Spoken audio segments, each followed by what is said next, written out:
Good evening, listeners. Good evening, our customers. Good evening, our clients. This evening, we'll be looking at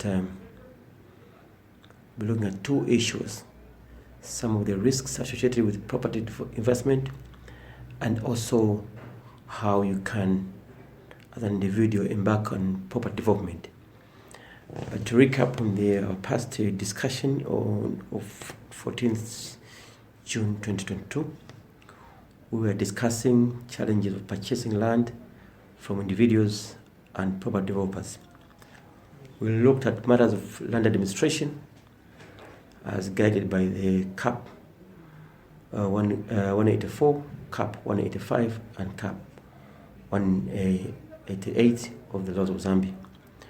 I try to define land, the meaning of land, which is ordinarily, most of the time, is our subject matter, which means an interest in land, whether the land is virgin, bare, or has some developments, but does not include mining rights as defined in the Mines Act in respect of any land.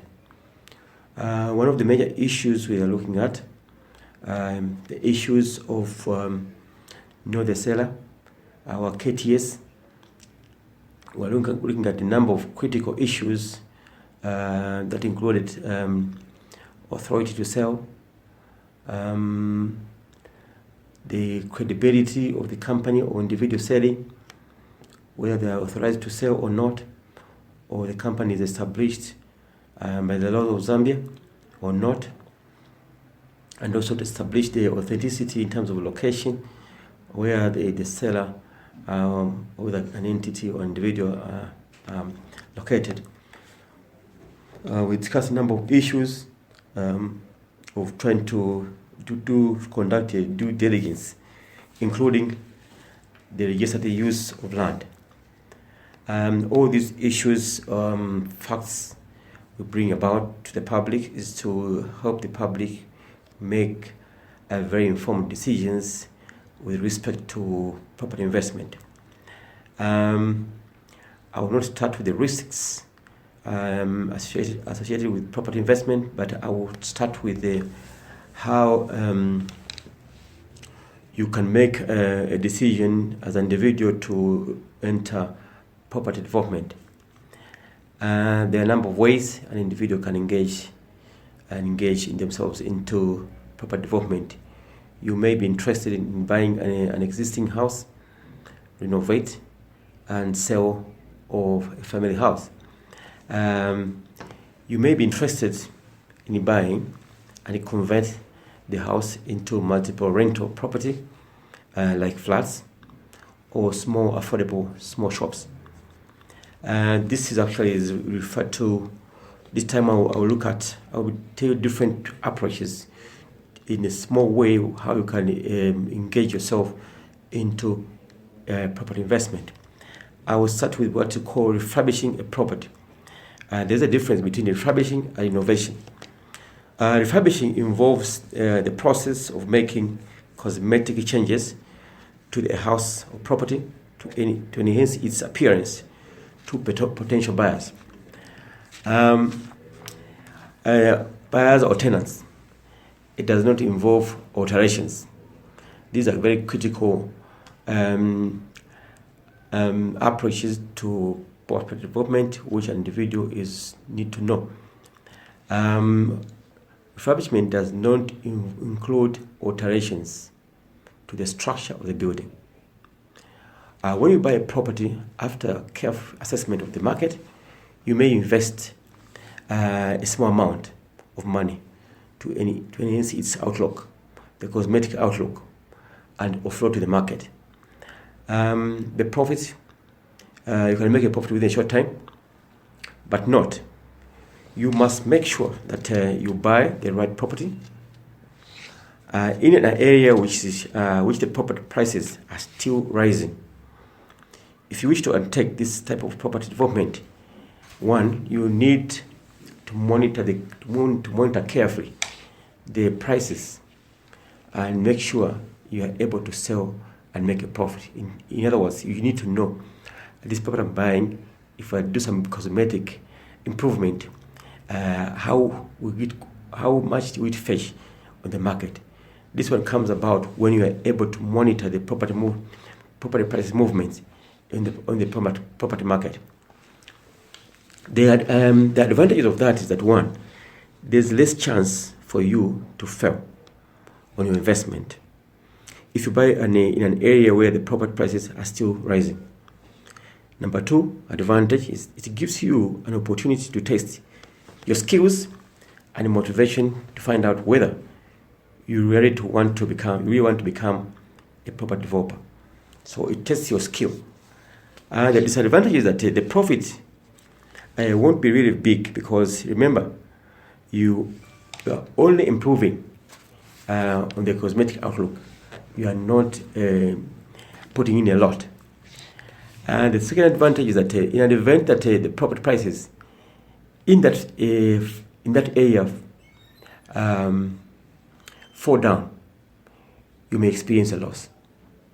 As you know, in any business, there are risks. So that is the main two disadvantages of refurbishing, and if you are unable to look at to assess the market and also the area.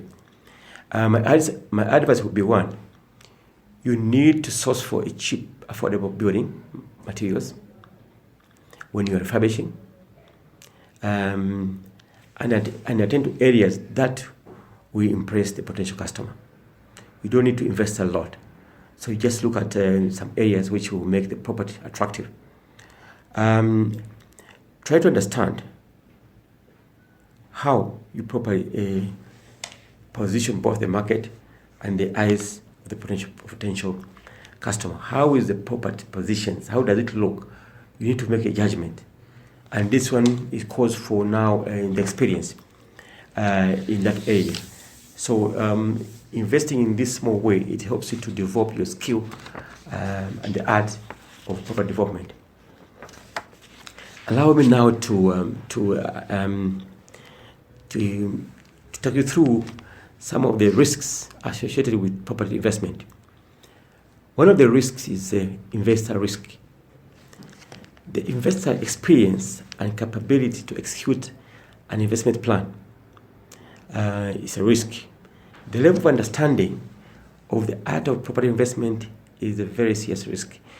If you don't understand the art, you can make grave mistakes and you can lose dearly. Risk number two, property management risk. Property management risk. Properties that need individual customer service depend highly on property management, and therefore the lack of it creates a serious risk. The lack of understanding of property management is a serious risk, because if the lack of it, it means you are going to lose out. The third risk is the debt risk. Having too much debt on a property is a risk that need to be observed very, very critically. The net operating income must cover the debt payment, the debt repayment. If net operating income fails to cover the debt repayment, then, therefore, you expect a foreclosure in a short time, because you are unable to pay to make the payments if you borrowed. This is in case you have borrowed to acquire property. Your net operating income must be able to pay the repayments, loan repayments, and if some amount remain, it means that now that's an increase. That's an increase in the property, and it means that the debt you have acquired is good. A good debt is a debt which is able to service itself with the income, extra income. So it's very important also to make sure the property is able to cover the net operating income and cover the debt repayment. Tenant risk. The tenant risk refers to the quality of tenant, the credibility, worthiness, and stability of the tenant and the numbers of the tenants. If the tenants are not reliable, they have no credibility. It means you have challenges in collecting rentals. Now this goes back now. This fourth risk of tenant risk is associated with understanding of property management, because in property management you are able to qualify the tenants, and therefore you have stable tenants and quality tenants who pay you on time. So these are some of the information you need as you embark on, or you intend to start property development in a small way. This information is very, very critical, and therefore, please, in case you need more information as an individual, not as a company, as an individual, how you can move on with what you have, Horizon Properties is ready to assist you and guide you and give you free information. This we have been doing for years, and we continue because we understand that the property market has no avenues to provide this kind of information to the public. So next time, having taken you through all this, next time I want to start dismantling the process of conversion of customer land to leasehold, because we know that over time and over this period we have advised the Zambians to acquire land, and it's important also to take you through the position of conversion of that land to leasehold, because as you may be aware, in Zambia almost 70% of the land is in the hands of the customary administratorship, and therefore we need to make you understand that it's really possible and legal to convert customary land to leasehold. So we'll see you next time, next Tuesday, as we start dismantling the mystery of conversion of customer land to leasehold.